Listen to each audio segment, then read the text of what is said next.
IBM is here, Apple is here, Compaq is here, Commodore is here, but this is not a computer expo. This is the annual Consumer Electronics Show in Las Vegas.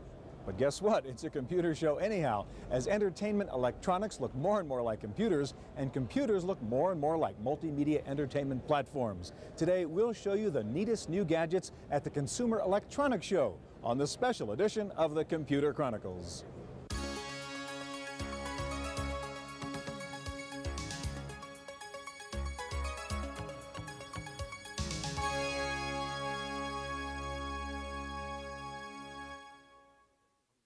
Computer Chronicles is made possible in part by the Software Publishers Association, providers of educational materials to help manage software. Don't copy that floppy. Welcome to the Computer Chronicles. I'm Stewart Cheifet, and with me this week is Tim Baharin, President of Creative Strategies. Hi. Tim, what I'm playing with here is this new digital book system from Franklin Electronics. It's kind of fun. They say, by the way, this is the world's first real personal digital assistant because it's actually out there and it's a product and you can buy it. It has a blank book in there in which you can write notes, a kind of notepad, but it also has other books. As you can see, I can go to a book full of word games, which is kind of fun. I have a very powerful 270,000 word dictionary and thesaurus in there. There are lots of other books you can buy. The way this works, you buy these little ROM cards. Each one of these things has 45 megabytes in it. So between the two ROM cards, I've got 90 megs of information, and I can read it and access it in a very simple user interface. A good example, I think, of computer technology applied to a consumer electronics product. The fact is, I would think it's good for the consumer that this computer technology and consumer electronics business is merging. Yeah, it's quite exciting for the consumer in general because all of a sudden now they're going to have access to a lot of digital information that can be at their fingertips through all of these little devices that are very inexpensive. So you don't have to be a hacker and you can still get the benefits. That's right. And it gives them a lot of choices of how they get this information and what they do with it. The other thing is exciting about this is we finally got these devices or these digital devices in appliance type metaphors. Kind of more user-friendly. Absolutely. Very easy to use, real cheap, and again expands the way that they're going to be able to deal with all this digital information. Okay, today we will look at a variety of computer-based consumer electronics products, including the latest electronic games, the growing use of CD-ROM media, and the merging of notebook computers and palm-top organizers. To start our show, let's go back to Las Vegas and a look at one of the hottest new product categories, the personal digital assistant. Apple Computer coined the term Personal Digital Assistant, or PDA, last year with the announcement of Newton. It's not on the market yet, and it wasn't even on the exhibit floor here at CES. But this type of product, a hybrid of organizer, computer, and communicator, was a hot topic here. Casio showed off its PDA by invitation only. Casio is calling its device a personal information processor. The Casio unit has a touchscreen that lets you pop up a representation of a keyboard, or you can just write on it with a pen. The Casio personal information processor can save your handwriting as it is, or convert it to a text file for later search and retrieval. Casio says they expect strong consumer demand for the device. You can look at it a couple of ways. The way we prefer to look at it is that it will appeal to the people that always wanted something to organize them but didn't want to learn how to work it. They already know how to use their pen and paper, and we'll make it perform just like pen and paper, except it'll be a lot more powerful. On the other hand, there's a lot of people that will want to become power users and attach peripherals to it and modems and send and receive email and do all sorts of things that they'd like to expand the product, and we'll make it appeal to those people as well. Casio promises to ship the personal information processor this summer. The price will be in the $600 range. The units will also be sold through Tandy Radio Shack stores. AT&T is also entering the PDA market with their personal communicator 440. While the Casio device was designed more like a personal organizer, the AT&T unit works more like a computer. The handheld communicator uses the Pinpoint operating system from Go Corporation. There's a built-in speaker and microphone for voice annotation. There's also a built-in fax data modem. And if you want to send a fax or check your email while on the road, AT&T is offering an optional cellular phone that can be attached through the unit's communications port. The Personal Communicator 440 will be available in early summer. Prices will range between $2,000 for the basic model to up to $3,000 with all the bells and whistles. Sharp is also getting into the PDA game. If you already own a Wizard, sorry, Sharp's newest model, the Oz 9600, has some nice new features like pen input on its touchscreen. But unlike the Casio personal information processor, the Casio Oz 9600 also comes with a QWERTY keyboard. The Sharp unit also has a scrapbook function that lets you retain your notes in your own handwriting as a graphics file. This newest Wizard is due out this summer with a suggested retail price of $649. The Panasonic KXRC100 is not quite a personal digital assistant, but it is a clever palm-top gadget. This check printing accountant, acronym CPA, is an electronic check register that also prints out the checks for you, entering payee name, date, and amount on your standard bank checks. And it automatically deducts the amount of the check from your balance. The retail price on the Panasonic CPA is $350. Coming up next, the latest in multimedia and the debut of 3DO. Look at this baby. Happens to have an alphanumeric keyboard and a 2K memory in here. I have my Christmas shopping list in here. Look at this. I can punch up somebody's name. The greatest boon to consumer electronics has been the computer chip and the optical storage drive. From new games to interactive books to sophisticated entertainment systems, much of the attention at this Consumer Electronics Show is on products using CDs or laser discs. One of the hottest new CD applications here at CES was 3DO, the acronym for three-dimensional optics. Trip Hawkins, who founded Electronic Arts, has put together an alliance between his own company and consumer electronics giant Matsushita, communications giant AT&T, and the world's largest vendor of entertainment software, Time Warner.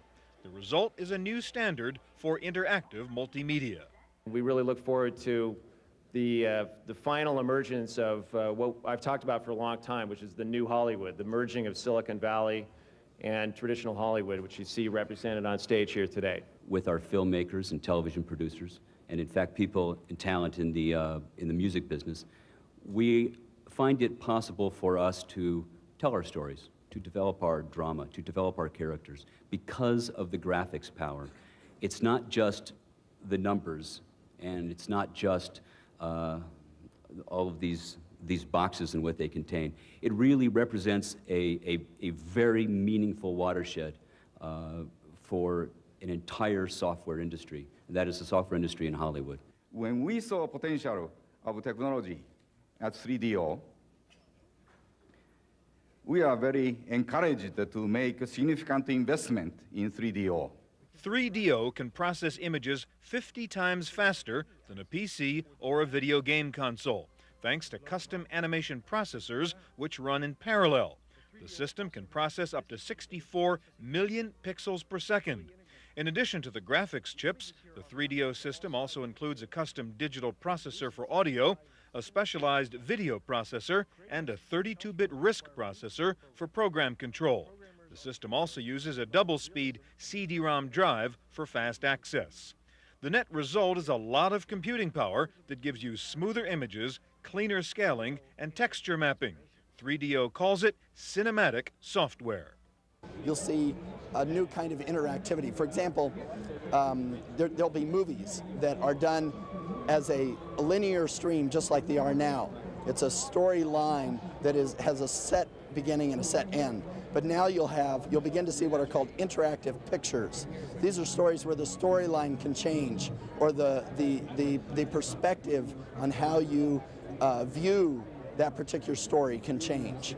And it'll be a new form of media. Just like in the beginning of motion picture, all they were doing was filming a stage play. It wasn't until later they began to understand how to use the medium of film.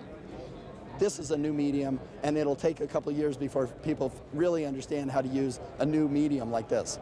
More than 80 software companies have already agreed to publish CD programs that take advantage of the new technology. 3DO plans to charge them a royalty of $3 per disc. The system itself, which consists of the chipset plus the cinematic software tools, is being licensed at no cost to any hardware manufacturer. The first 3DO platform is due out this fall from Panasonic. The price is expected to be around $700. It's a product that's going to be in the main room of the house where in the past you had a home office and then you had the other games in the children's room. This will move into the family room, and everybody will participate. Though most of the talk about 3DO has been in the context of a game platform, Panasonic believes the 3DO technology will also find its way into education and business. Eventually, that definitely with the educational capabilities and with the fine quality of the performance, with the graphics, the power in the unit, and the fast interactive is a natural for school systems or teaching or educational. Training, even business training, visualizes programs that you can have sales training on a machine, hands-on. 3DO wasn't the only company introducing a new CD-ROM-based interactive technology.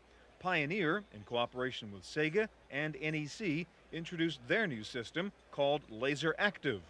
The system includes a combination video disc and compact disc player and 3 optional control packs to manage this multi-platform interactive system.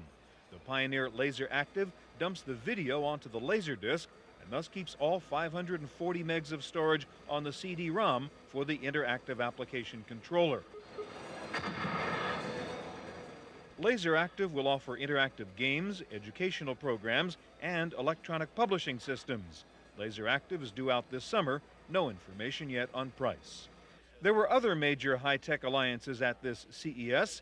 IBM teamed up with the Discovery Channel to develop a new interactive learning program called Planet Earth: The Force Within, based on documentaries from the Discovery Channel.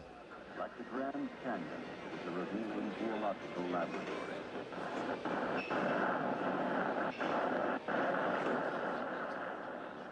Coming up next, the latest in computer games and video games.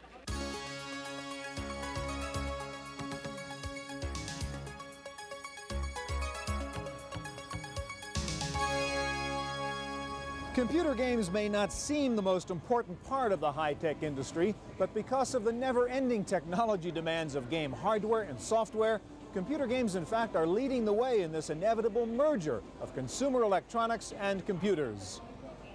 Video game sales amounted to nearly $5 billion last year. Nintendo alone sold over $3 billion worth of game hardware and software.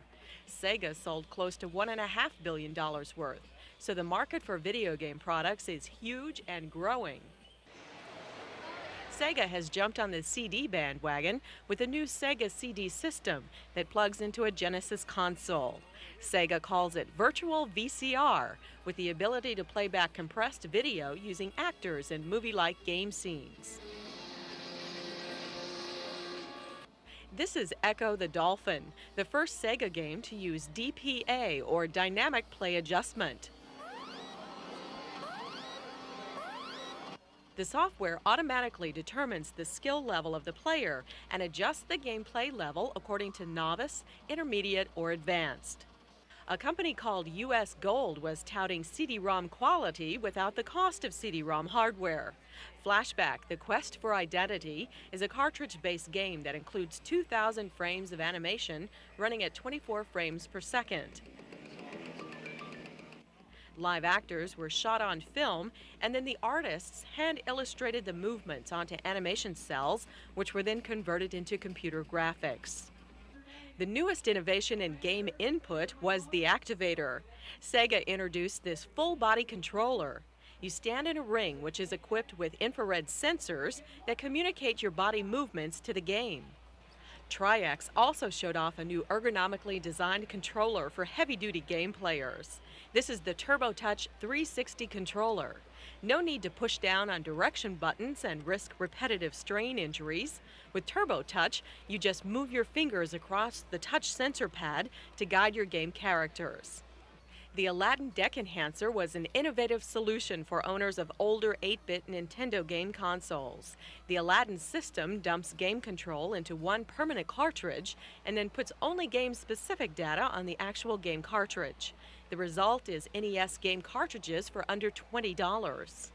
Nintendo also launched its most powerful game technology ever using the new Super FX chip. This is a RISC processor built into each game cartridge that offers texture mapping, light source shading, object rotation and scaling, and 3D polygon animation. The SuperFX processor is a custom-made RISC processor. We spent 2 years in the development on it and basically developed that and the game Star Fox at the same time, so they sort of worked off of each other. It's a custom processor which will work with the Super Nintendo, and it can do many different things. Again, as I said, in this game it's used just for the 3D calculations in the polygons. It also does some sprite scaling, which is taking pictures and making them bigger and smaller, which before the SuperFX chip was very difficult, or even impossible in most cases. Star Fox is out now. Nintendo says it expects to release a dozen more SuperFX games during 1993. There are lots of new computer-based games introduced at CES. Electronic Arts announced the formation of its new division, EA Kids, to develop edutainment programs for children. One example is Peter Pan, a story painting adventure. It's part interactive cartoon, part paint box.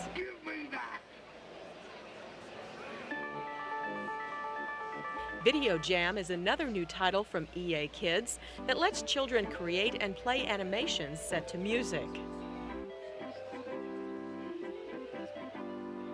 Both Video Jam and Peter Pan are available for the PC. Mac versions are due out soon. iMotion Inc. has pushed the envelope a step farther in computer game graphics with its new 3D adventure game, Alone in the Dark. This is the first game to have real-time full-screen animation without a CD-ROM. The game scenes offer up to 9 different camera positions for viewing the action.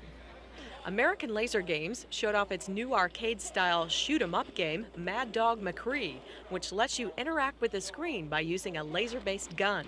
The software is on CD-ROM. And just like in the movies, Sequels is the name of the game in software these days. LucasArts has just released Maniac Mansion 2, The Day of the Tentacle.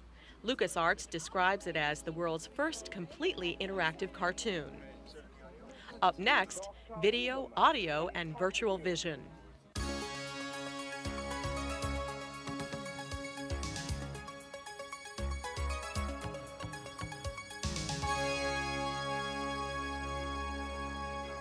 Despite all the computer goodies at this Consumer Electronics Show, there were lots of good old-fashioned consumer electronics products on exhibit here.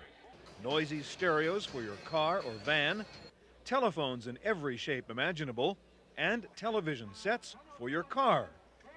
New high-tech camcorders were hot items at CES. This is the Panasonic IQ VHS camcorder that has Steadicam capability built in. Sharp was guessing that amateur video buffs were getting tired of squinting at those tiny black and white viewfinders. Their new high-8 camcorder, the ViewCam, features a 4-inch color display that you hold in front of you. The ViewCam doubles as a playback monitor and features an anti-glare screen that even works outdoors in the sun. In the audio section, the hot item was the new mini disc player, miniature-sized audio CDs that can play back and record. Sony says they're combining the convenience of a cassette deck with the quality of a CD. Why not develop a new music format that has the benefits of both the cassette and the CD? It has the compact size of the cassette. It's also shock resistant for music on the go, just like the cassette is. And best of all, it has both pre-recorded as well as recording capability. But like the CD, it's an optical disc as well as having instant random access. The new mini-disc players offer virtual no-skip shock resistance because of an LSI chip that stores up to 10 seconds of read-ahead music. So even if the deck skips, it gets corrected before you actually hear that portion of the music. The mini optical disc is only 2.5 inches in diameter, but holds the same amount of music as a standard size CD, up to 74 minutes. And the new mini-disc technology has applications beyond just audio. Minidisc will also grow in the future to become what we like to call more multimedia oriented. There is room already on the Minidisc for text mode displays. You can see the lyrics and even the titles of certain selections and recordings. And in the future, we even have the capability of using this for computer peripheral use. You can store well over 130 megabytes worth of information for data applications. It won't be cheap to be the first kid on the block with a mini disc, The playback-only models from Sony and Sanyo start at around $500. The record model will be about $700. The saga of the video phone continued at CES. AT&T was again showing off the high-tech phone that lets you hear and see the person at the other end. AT&T says the video phones are growing in popularity and are now available in over 1,000 retail outlets. And what is virtual vision? It's essentially a TV set you wear on your head. These glasses weigh only 5 ounces, but they give you the experience of watching a widescreen TV. The unit is called the Virtual Vision Sport. The complete system includes the glasses and a belt pack that contains the TV tuner, battery, and an interface for taking output from a VCR. You can also plug a camcorder or a cable TV hookup into the Virtual Vision Sport. The system uses surface-mount electronics and a special optical focusing system, so it seems like you're watching a 5-foot-wide screen that is 15 feet in front of you. The Virtual Vision company says they're working on new versions of the device that can be used as displays for computers and video games. Up next, IBM at CES.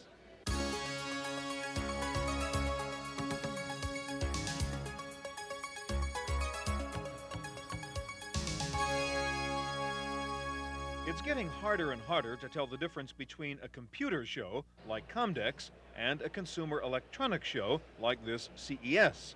Indeed, the keynote speaker at CES was the president of a computer company, IBM. Jack Keeler said the merger between the computer industry and the consumer electronics industry has already happened. In the eyes of the consumer, we're not separate industries anymore. Technology has altered our two streams, and in fact, it really to form a very powerful river. It's opened up enormous opportunity for us and those we serve. Just how well we exploit that opportunity is up to us. In fact, IBM was one of the major exhibitors here at the Consumer Electronics Show, proudly demonstrating their successful new LCD color display technology. IBM teamed up with Toshiba to develop this flat screen display, a 16-inch color panel using thin film transfer technology that can display 3D graphics. It's the industry's largest color LCD display. The screen has 100 million transistors. Its density and graphics quality are 400% better than anything seen before in a flat panel this size. And with this kind of display technology on the horizon, it's really not far-fetched to imagine an active matrix video wall in our office, in our home, in our child's classroom in the very near future. IBM was also using CES to unveil its new line of multimedia software using CD-ROM. Big Blue's new educational systems company is called EduQuest. This is one of the new CD-ROM titles called the Picture Atlas of the World. The merger of computers and television was evident from the joint announcement by IBM, NBC, and New Media Corporation of their new multimedia information service called NBC Desktop News. The service automatically reviews incoming video, text, and database information and presents a customized newscast to the user.